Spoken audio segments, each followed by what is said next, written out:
Ok, bonjour les amis. Une fois de plus, bienvenue sur cette vidéo. Nous allons continuer notre vidéo concernant la partie gestion des permissions. Donc, la fois passée, nous avons déjà créé les squelettes de notre projet. Donc, pour cette vidéo, nous allons voir ensemble comment afficher la liste des permissions. Ok, donc nous allons voir ça ensemble. Donc, pour commencer, nous allons ouvrir notre action que nous avons créée. Ok, list action, et nous allons commencer à développer cette partie. Ok, dans l'exemple ici, nous avons déjà créé les liens qui mènent vers action. Si je clique dessus, ça va m'afficher un truc vide. Pourquoi? Parce que j'ai retourné une réponse vide. Ok, donc là je vais effacer ce contenu et on va commencer le développement. Donc, comme je disais dans la vidéo précédente, une action, ou bien parfois appelée contrôleur, permet juste de recevoir une requête et de retourner une réponse. Ok, donc c'est simple à comprendre. Ok, comme dans les contrôleurs, la requête arrive, vous prenez la requête, vous faites le traitement avec la requête et vous retournez un résultat. Ok, mais dans Platine, ça sera vraiment clair pour vous. Il suffit de prendre la requête, qui est une instance de serveur request interface, et vous retournez une réponse qui est l'instance de response interface. Ok, donc pour notre cas, nous allons commencer euh, le développement de notre partie affichage des permissions. Ok, si nous revenons dans la ligne de commande, quand vous faites platine, route, -L, voilà, on va vous afficher la liste des différentes permissions là. Ok, bon, pour le cas, on va nettoyer d'abord le code avec ce qui vient avec platine, en commençant par supprimer le welcome action, on n'a pas besoin de ça. Ah, ok, dans provider, je crois on avait mis ça où là?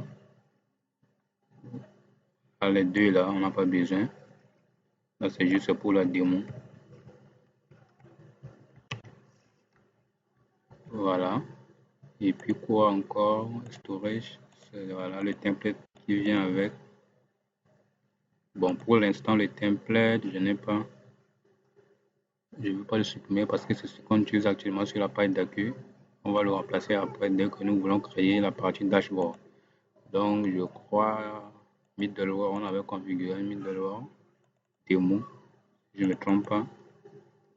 Voilà, ça je n'ai pas encore besoin. Voilà, je vais tester s'il y a une erreur.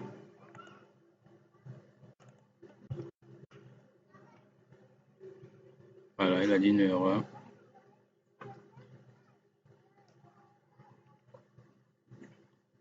Ah, c'est welcome action que je viens de supprimer. Bon, c'est pas grave.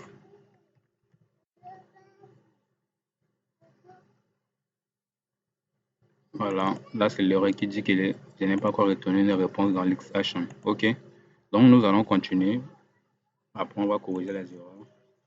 Donc, avant de l'autre là, d'attamer la partie développement, auquel nous avons déjà listé ce que nous allons faire. Donc, nous avons trois dépendances: le repository, c'est-à-dire qui permet d'interagir avec la base de données, et la pagination, c'est-à-dire qui permet de gérer la pagination. Comme c'est une liste qu'on va afficher, il faut toujours gérer la pagination. Et l'instance de la template, parce qu'on va utiliser Platine Template, donc nous avons besoin de cette instance-là dans cette classe. OK? Donc, nous allons commencer le développement.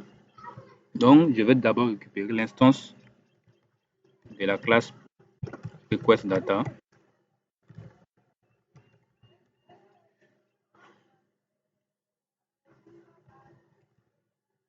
Voilà, qui prend en paramètre la requête qu'il a reçue. Au fait, la requête data, c'est quoi? C'est juste une classe qui permet d'interagir avec les données de la requête. C'est-à-dire que tout ce qui est post, tout ce qui est get, tout ce qui est serveur est géré par cette classe-là. Donc, une fois que vous créez l'instance là, quand vous faites params, ok, vous allez voir la liste des méthodes, voilà, pour récupérer la valeur de cookies, pour récupérer la valeur des fichiers, files, des get, les posts, les serveurs, ainsi de suite, ainsi de suite, ainsi de suite. C'est géré par cette classe-là. Donc, pourquoi on l'utilise ici? Parce que nous voulons récupérer le truc de pagination, c'est-à-dire que l'URL qui est passé en paramètre pour la partie pagination. OK? Donc ça, on crée d'abord l'instance là. Et maintenant, on va récupérer le nombre total des permissions dans la base. Donc, total item. Pour récupérer ça, il suffit de faire appel à notre repository, c'est-à-dire que permission repository, c'est-à-dire la dépendance qu'on avait importée là. Et on va appeler la méthode query. Query, c'est une méthode qui permet de construire une requête de façon dynamique, c'est-à-dire de façon programmable. Ok, et je fais count by ID. Ok, donc une fois que vous appelez ça, il va vous retourner le nombre total de permissions dans la base. Ok, je vais aligner un peu. Là. Si vous voulez tester ça, vous faites seulement un écho item. Normalement, c'est 0 pour l'instant. Vous allez voir ça pour le débugage.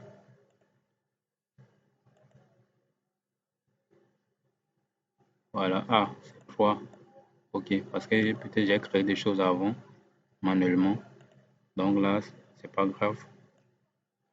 Donc voilà le nombre total des permissions. Maintenant, comment récupérer la page actuelle? C'est-à-dire que la page qui est passée en paramètre. Donc, on va dire current page est égal, on va le caster en int. Parce que, comme je disais, à partir de PHP 7, la notion de type là est vraiment importante. Donc, je fais params get parce que c'est une variable qui est passée par get. Et en deuxième paramètre, la valeur par défaut. C'est-à-dire, récupère-moi la valeur des paramètres page. Et si ça n'existe pas, alors retourne 1 comme valeur par défaut. Ok, si vous essayez de faire ça, vous allez voir. Ça va afficher 1 si le paramètre n'existe pas. Voilà, vous voyez 1. Mais maintenant, si je mets le paramètre là, page est égal à un truc comme ça, vous allez voir 47. Donc, quand vous faites ça, ça veut dire que quand vous faites param get, c'est pour récupérer la valeur des paramètres qui est ici. Ok, si je mets un paramètre par exemple foo est égal à bar, si je veux récupérer cette valeur là, il suffit juste de mettre foo ici. Ok, ainsi de suite, ainsi de suite. Donc là, c'est le rôle de cette classe là. Il va vous aider à faire ça. Ok. Maintenant, une fois qu'on a la valeur de la page courante, on va configurer notre pagination. Ok. Ça, c'est déjà créé. Donc, on lui dit que voilà, le nombre total d'items qu'on a, c'est ça. Et la page actuelle, c'est-à-dire que ça qui permet de générer les paginations. Ok. Courant page, c'est ce que les deux valeurs qu'on avait récupérées ici. Donc, ça, le nombre total de la permission dans la base et la page actuelle. Ok. Une fois configuré la permission, on va récupérer les valeurs qu'on va envoyer avec notre requête, c'est-à-dire que limite, ça, la pagination a été déjà nous fournit ça. Donc, il suffit juste de faire get total item, c'est-à-dire qu'il va dire combien d'items par page, pardon. Get item. Voilà, par page. Et le offset, c'est-à-dire que la valeur de début, c'est this pagination get offset. Voilà. Donc, les deux là, on va utiliser pour construire notre requête paginable, bien sûr. Je vais effacer ça. OK. Et maintenant, on va récupérer les permissions. Donc, on va utiliser toujours notre repository. Permission, limite. Et on met les deux valeurs là, offset et limite, comme dans la SQL, la clause limite. Limite et on le trie hors des by. Moi, je vais mettre le champ code, c'est-à-dire qu'on trie les permissions par code. Mettez comme vous voulez. Et all pour dire qu'on récupère le tout. Ok, donc cette instruction va renvoyer la liste complète des permissions en tenant compte des paginations définies. Ok, et voilà. Une fois on avait tous les éléments nécessaires, on va maintenant retourner l'instance de notre réponse. Platine fournit plusieurs réponses qu'on peut utiliser selon les besoins. Ok, mais dans notre cas, on va utiliser ce qu'on appelle les réponses templates. C'est-à-dire que c'est une classe qui permet de retourner une réponse en utilisant ce qu'on appelle les templates. C'est-à-dire qu'il va générer le template HTML et il va retourner le contenu en réponse. Ok, donc pour ça, on va faire return news template response. Voilà. Et en paramètre, il a besoin de quoi? Il a besoin de l'instance. Le premier paramètre, c'est l'instance de template. Ça veut dire qu'il a besoin de ça pour pouvoir générer les templates. Et en deuxième paramètre, c'est le chemin du template. OK? Où se trouve le template? Ça veut dire que c'est dans liste. OK? Permission liste. Ici, vous mettez seulement le chemin relatif dans le dossier template. Ça veut dire que le chemin qui commence à partir de là. Voilà. Quand vous êtes dans template là, après dans template là, c'est ce chemin-là que vous allez mettre. Donc, si vous mettez ça, cela veut dire qu'il cherche un dossier permission et il va chercher un fichier qui s'appelle liste HTML sans l'extension. Vous me dites, mais comment il sait ça? C'est via la configuration qui a été définie ici. OK, on avait défini le chemin qui s'appelle template dir. Et voilà, vous voyez, c'est ça ce chemin-là qu'il va utiliser. OK. Donc, on va mettre le chemin relatif sans l'extension. OK. Et si le troisième paramètre existe, ce sont les données qui va passer à notre view list. OK. On a la liste des permissions, ça veut dire que les données il va utiliser, ça veut dire que les données dynamiques, et on a aussi la pagination, ça veut dire que la pagination pour afficher la liste des paginations. OK, qui consiste juste à récupérer ce que la pagination a généré, donc pagination render. C'est-à-dire que génère les liens qui vont être utilisés pour, voilà, la partie action. Pour la liste, là, c'est simple à gérer. OK, donc on avait fini. On va tester ça. S'il n'y a pas d'erreur, voilà. Là, bon, je vais enlever la page là pour ne pas qu'il génère. Voilà. Pourquoi c'est vide? Parce que je n'ai pas encore mis le contenu de notre template. OK? Donc, je vais ouvrir liste. Si je mets juste un truc hello world, voilà, vous voyez, ça va s'afficher. OK? Donc, pour ce, nous allons passer à la partie view. On avait fini la partie action. Donc, on va passer à la partie template. OK? Donc, ici, on avait dit on va utiliser permission list. Donc, c'est là qu'on on va utiliser. OK?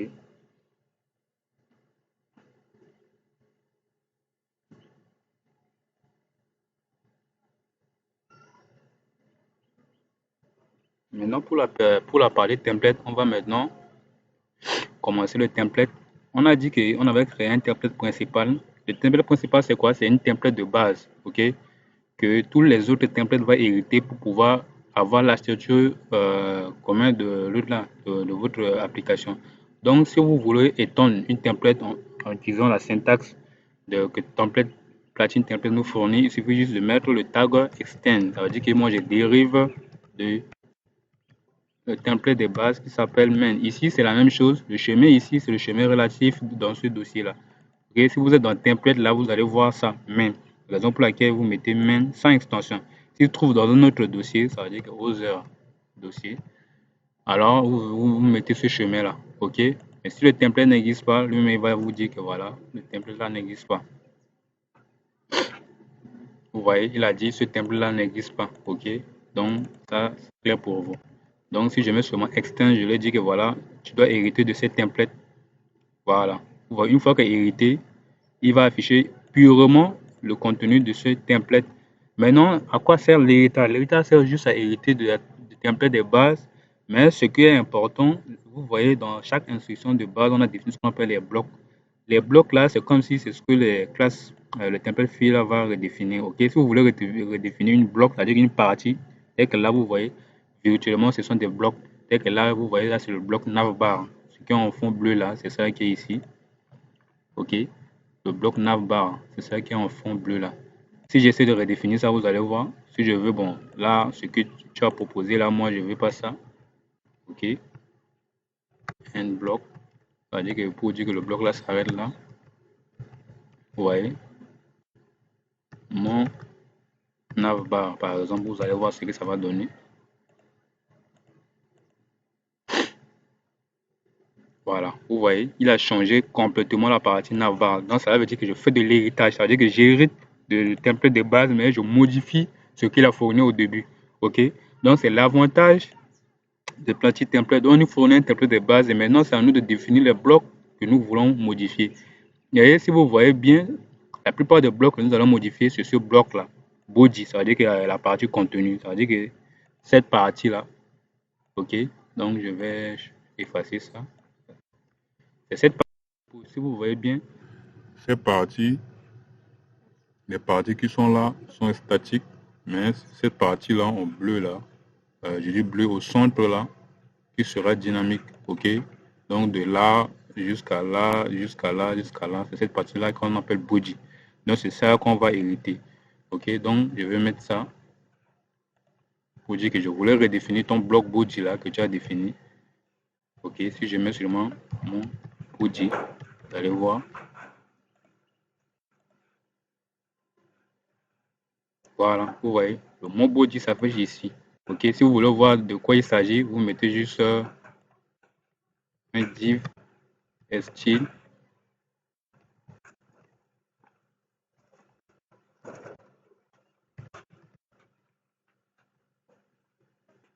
background.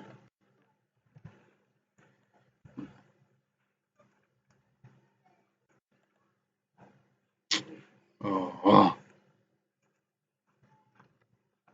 Background, je mets red par exemple. Vous allez voir ça. Voilà, vous voyez, c'est tout ce body là qui va être utilisé. Ok, donc nous allons commencer proprement la partie list action. Ok, donc là, dans body, on va définir une classe, un div. Prenez l'habitude de fermer à chaque fois qu'on vous ouvrez un tag. Ok, on va utiliser la classe car. Tout ça, c'est Bootstrap. Je vous le répète, si vous voulez connaître plus, allez faire la recherche sur la version 4.1. Ok, et je vais encore ajouter notre div. Voilà. Chaque fois qu'on vous ouvre un div, vous le fermez pour ne pas oublier ça après. Là, c'est le header. Vous voyez, l'éditeur va nous aider automatiquement en mettant le nom de la classe. Oh, c'est ça l'avantage de NetBeans. Ok. On dit font white bold et page header. Voilà. Ok. Et on le dit, c'est liste des permissions. Ok. Si on essaie d'afficher ça, vous allez voir. Voilà, ça va s'afficher comme ça. Le car là, c'est à peu près un truc au fond de cette façon-là. Là, c'est leader. Ok. Maintenant, on va mettre le body, avec le car body. Ok. Donc, div, classe, on ferme. Ok. C'est car body. Ok. Et on va mettre un P.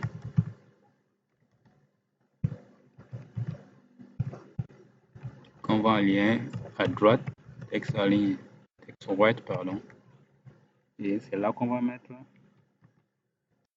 le lien pour la création. Ok. Voilà. On va mettre une classe, un bouton small, c'est-à-dire que le petit bouton là.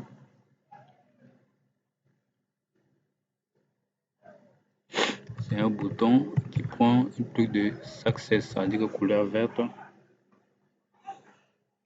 Ok. Et là, on va mettre un i pour mettre les icônes font awesome là.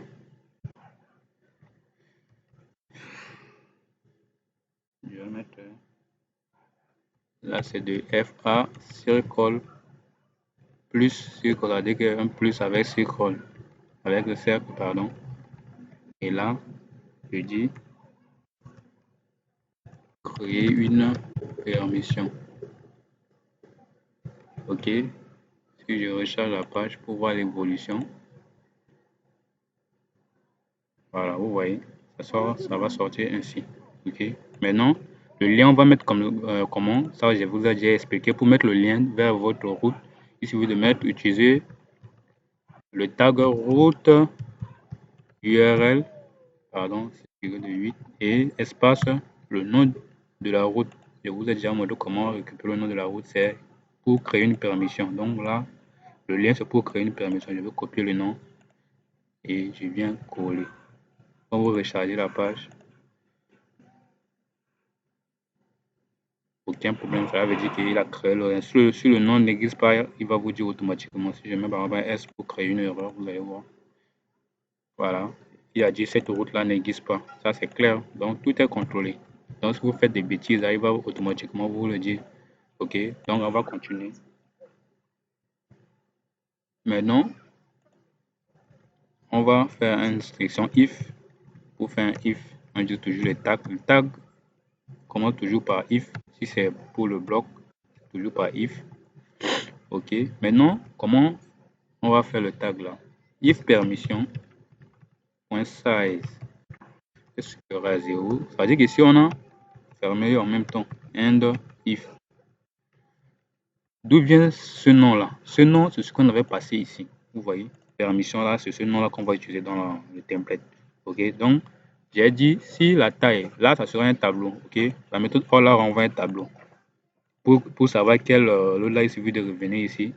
Donc, vous faites un clic droit. OK, et vous cherchez la partie qui vous montre les détails. Bon, c'est simple. Quand vous rappelez là, comment vous faites all. Avant de taper sur entrée, vous voyez, il va vous montrer le type de retour ici. Le type va retourner un tableau d'entité. OK, donc là, ça sera un tableau. Maintenant, l'instruction size, je peux fermer. L'instruction size, c'est un truc spécial dans Planty Template qui permet de, si c'est un tableau, il va retourner le nombre total des éléments. Si c'est une chaîne, il va retourner le nombre de caractères. Mais ici, on a affaire à un tableau. Donc, on lui dit que s'il y a des éléments dans ce tableau, c'est-à-dire que si le nombre total dépasse 3, alors tu vas afficher ça. C'est ça l'instruction. OK? Donc là, on va créer une forme. Bon, le forme, c'est juste pour les opérations de batch. Je vais vous montrer. OK? C'est-à-dire que quand vous allez voir ça, je vais expliquer ça après. Donc, le méthode, c'est post. OK? Et le action pointe sur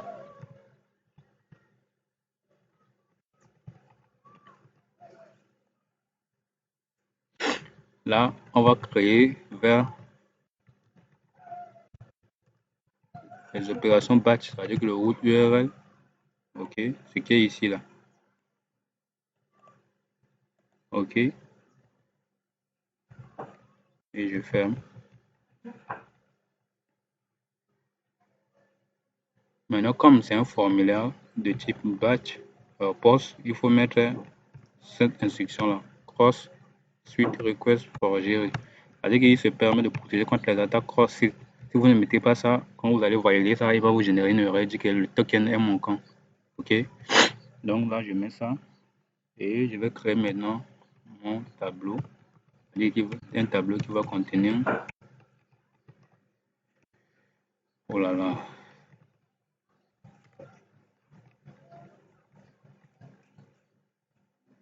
Voilà.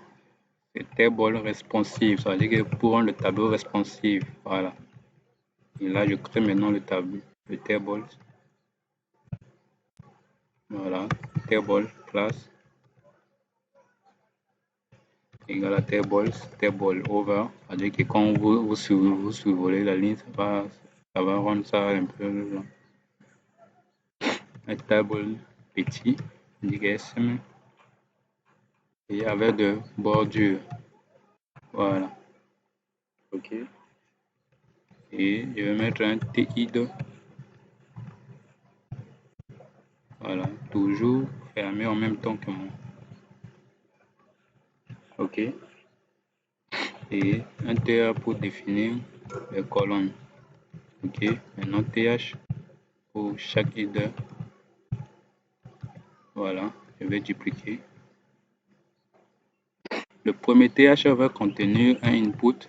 Ce input là, il sert à sélectionner les éléments, c'est-à-dire qu'une case à cocher.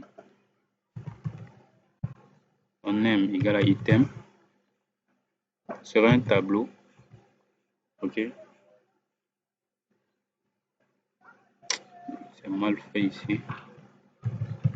type égale à checkbox, c'est-à-dire qu'il y a une case à cocher. OK. Et classe égale à liste action.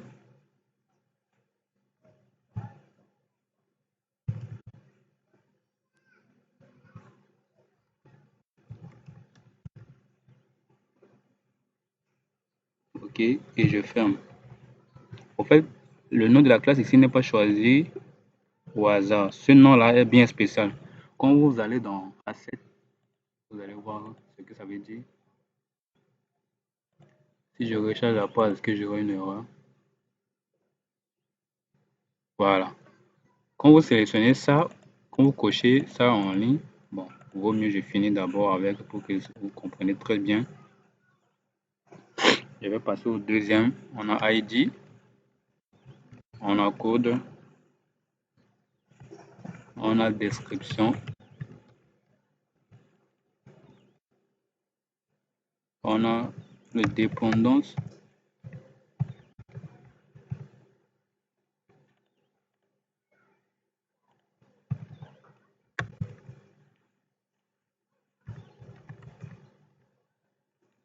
on a date de création,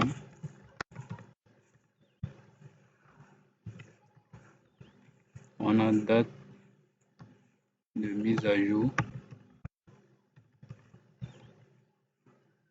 et on a action, c'est-à-dire que l'action, voilà. Et le message, voilà, vous voyez, ça va s'afficher. Là, c'est l'entête du tableau. Donc ici, généralement, quand vous allez sur une page là, sur certaines pages, site web là, quand vous cliquez sur le champ en haut, il va sélectionner automatiquement tout ce qui est en bas. OK? Mais là, je vais d'abord mettre le contenu pour que vous montrez ce que je voulais dire. OK? Maintenant, on va ouvrir le T fini là. Donc, on va ouvrir le T-body ici. OK? Et dans le T-body, il suffit juste d'utiliser le boucle for. OK? Donc, on a dit for. Ça, c'est toujours la syntaxe du template. Bon. Je vais mettre for p-in permission. Ça veut dire que parcours-moi toute la permission. Donc, P sera la variable à utiliser. OK? Et je ferme pour ne pas oublier. And for. Voilà. Et tu vas mettre chaque élément parcouru. OK?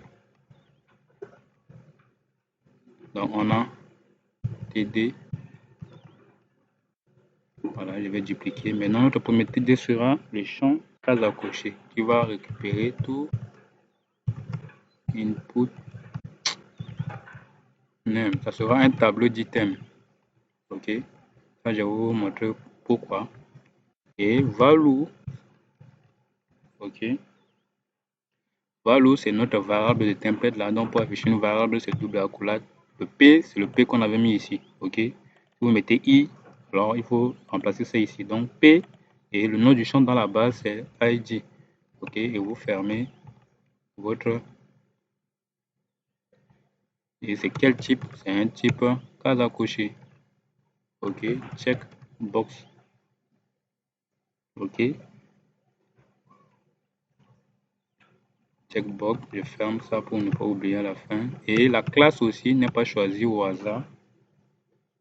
OK? C'est liste action. OK? Maintenant, le deuxième colonne, ce sera l'ID. Là, c'est simple, donc PID. OK. N'oubliez pas de mettre l'espace après chaque comment on appelle, bloc pour faciliter la lisibilité.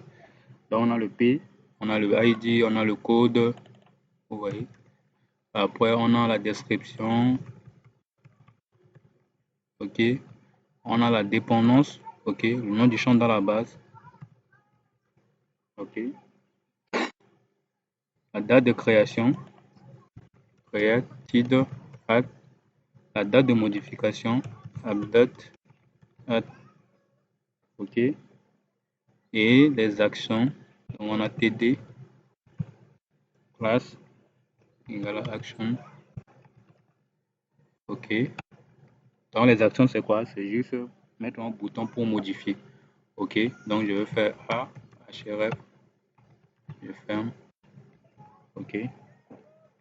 URL, je vais mettre après classe, c'est quoi? C'est un bouton simple, c'est-à-dire qu'il est petit. C'est un bouton type icône, bouton pile, ok.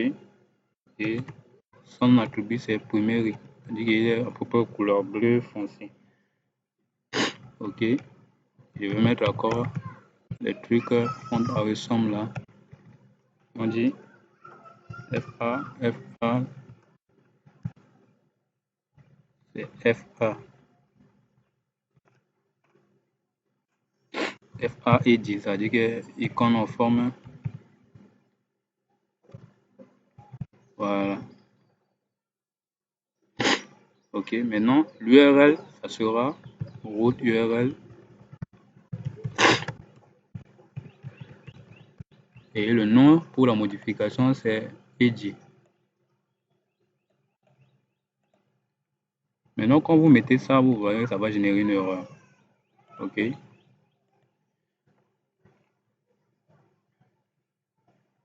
Voilà. Le premier erreur que j'ai oublié de vous dire, c'est le truc de datetime. On dit, vous voulez afficher une instance de la classe datetime sous forme de chaîne de caractères. Or, pourquoi? Parce que quand vous ouvrez votre entité, vous avez défini un truc, peut-être que vous avez déjà oublié, mais moi, je n'ai pas encore oublié. Permission. Bon, permission n'est pas ici. Ça vient avec le framework. Comment le retrouver? Ça, je vous ai déjà montré comment retrouver une classe. Il suffit de mettre le nom n'importe où et vous cherchez dans la liste, c'est bien ça. Ok, et une fois que vous avez ça, vous faites clic droit, navigation et go to the. Il refuse pourquoi? Je vais mettre classe s'il veut.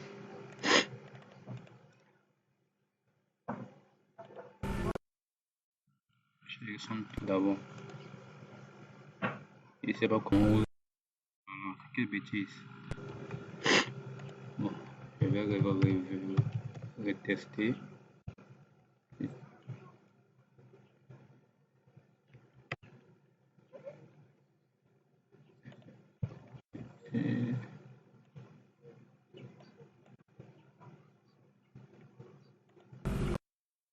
voilà, c'est quelle bêtise. Bon, on ne va pas perdre de temps.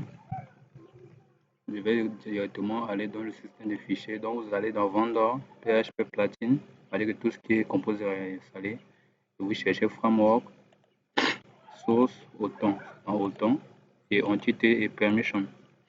Voilà. Vous voyez, quand vous mettez ça, le type, quand vous castez un type en date, ça veut dire que lorsque vous voulez avancer, c'est un peu groupé, vous allez récupérer l'entité, c'est-à-dire que le champ là, il va convertir ça en datetime.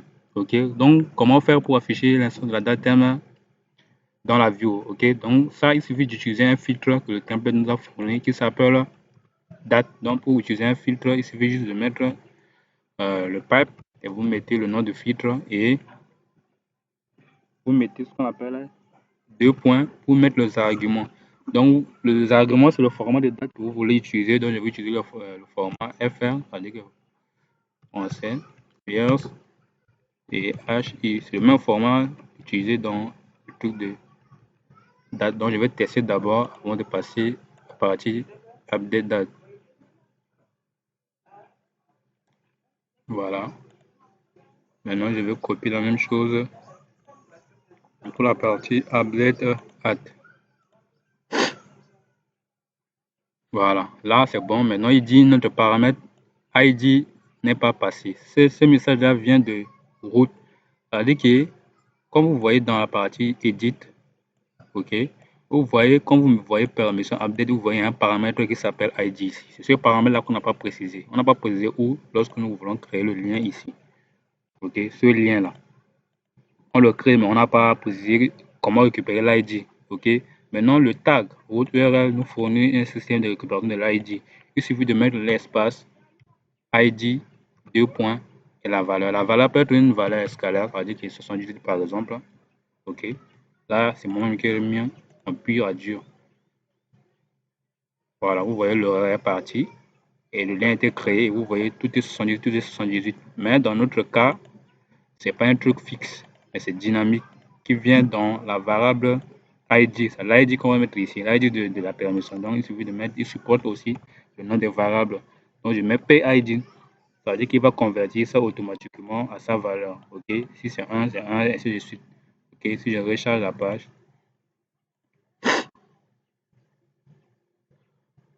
voilà, donc comme vous voyez, vous cliquez sur modifier, chaque page va afficher son ID, ainsi de suite, ainsi de suite. Donc si c'est 2, il va mettre 2, ainsi de suite, ainsi de suite.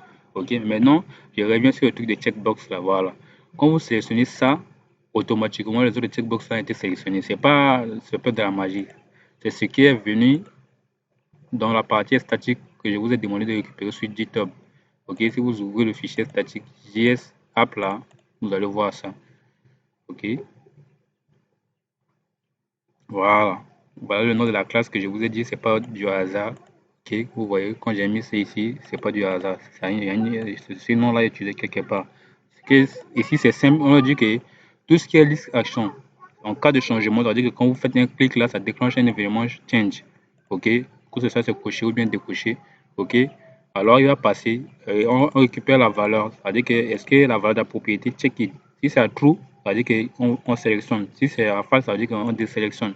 Alors, du coup, tout ce qui est list action, qui a pour l'autre checkbox, alors, si c'est coché, c'est true, ça veut dire qu'il va cocher automatiquement. Si c'est décoché, il va décocher tout automatiquement.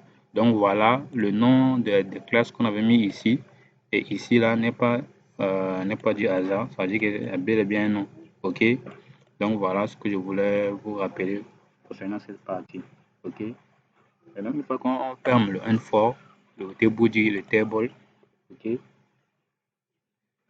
et notre div ici, tandis que le div de la partie table responsive, ok. Et maintenant, on va mettre les trucs de pagination, c'est-à-dire que si on a les paginations, on va le mettre ici.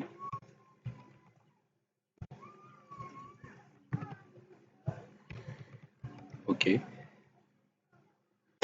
Donc on dit div, c'est égal à classe syntaxe centré, c'est-à-dire que notre présentation sera centré. Et le nom de la variable ici, c'est ça qui est là. Ok, pagination. Vous mettez ça. Ok. Maintenant, quand vous montez, vous rechargez la page. Et rien ne s'affiche. Pourquoi? Parce que le nombre total des éléments est supérieur à celui qui est affiché. Donc, pour voir où se trouvent les configurations des pages, vous ouvrez config et vous voyez dans pagination. Voilà, c'est simple. Nombre des éléments affichés par page, c'est 20. Le max page, c'est 7. Si je mets seulement nombre des éléments affichés par page 1, ça veut dire qu'il va créer 3 pages parce que là, c'est 3 éléments. Si je recharge, voilà. Vous voyez, là, j'ai fait exprès que ça s'affiche comme ça pour que vous voyez l'avantage d'utiliser les échappements. Par défaut, quand vous affichez une variable dans le template, il va échapper tous les caractères, tous les HTML. Ok, raison pour laquelle vous voyez que au lieu d'afficher le lien comme nous voulons, il affiche ça de façon brute. Pourquoi? Parce qu'il voulait se protéger contre les attaques XSS. Ok, mais pour dire à Platine template que voilà, je ne voulais pas que tu échappes ce caractère, il suffit de mettre le filtre RAW. C'est-à-dire que affiche-moi sans pourtant filtrer. Ok, donc il suffit d'utiliser RAW et vous rechargez la page. Et voilà, vous voyez, il a créé le lien automatiquement pour nous. Donc, pardon.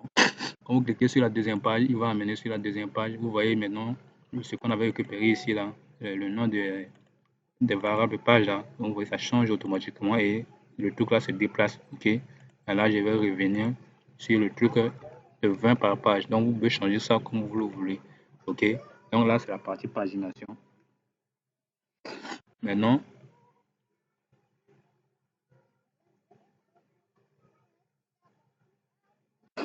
Maintenant, dans le div ici, j'ai oublié de mettre la partie pour supprimer. C'est-à-dire que quand vous sélectionnez ça, les tours de masse là, ok. Voilà, quand vous cochez ça, ça veut dire que vous voulez faire une opération. Mais là, il n'y a pas un bouton qui permet de faire l'opération en question. Ok, c'est-à-dire que quand vous cochez ça, tout ce que vous cochez là va envoyer à cette URL ici. C'est-à-dire que le truc de ouvrir une forme, voilà, ce forme-là, il va envoyer ça à votre batch. C'est-à-dire que l'opération de masse, ça, on va faire ça après. Donc, tout ce que vous cochez ici, là, il faut un bouton qui permet de déclencher ça. Et ce bouton, pour le cas de permission, c'est juste pour qu'on sélectionne tout ou bien qu'on sélectionne une partie, ok. Vous voyez, si on sélectionne une partie, c'est juste pour supprimer. Ok, donc là, je vais ajouter ça.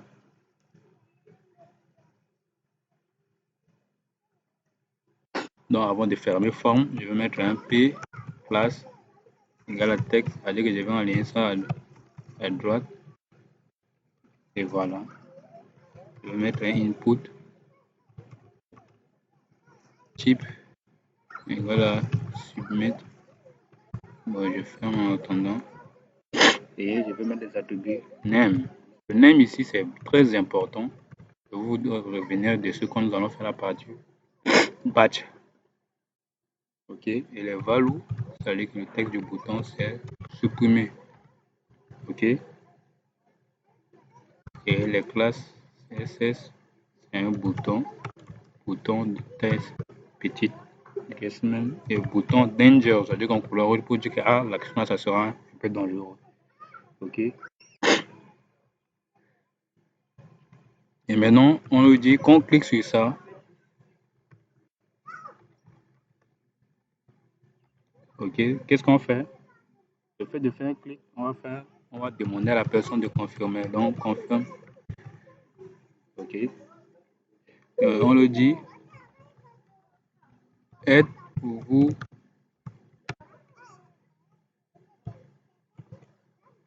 sûr de vouloir supprimer les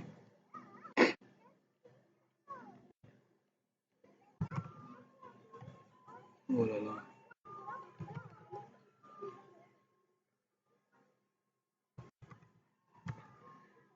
les éléments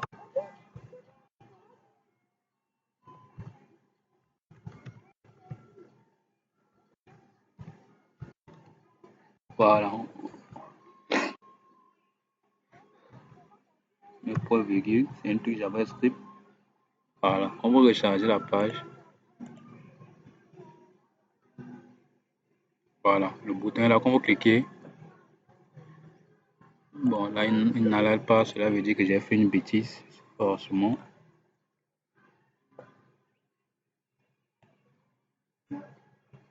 Ouais, c'est confirme, pas con. Voilà.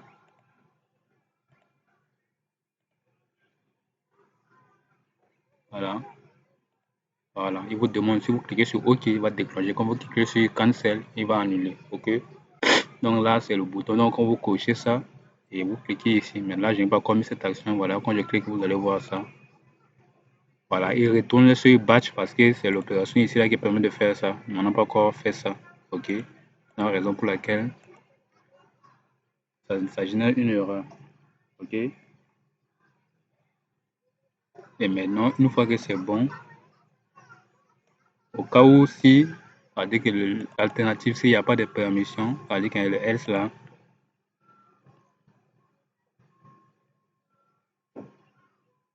la pagination,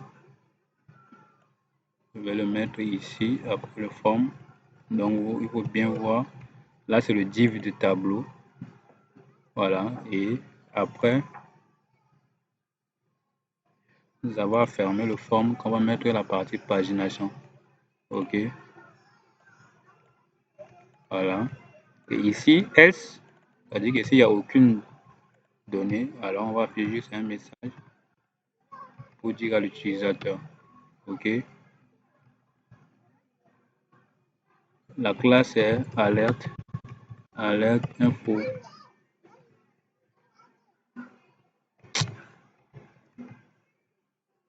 On dit seulement aucune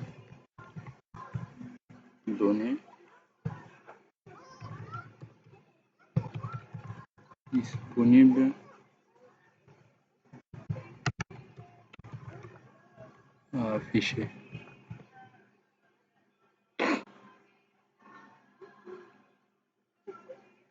Et voilà.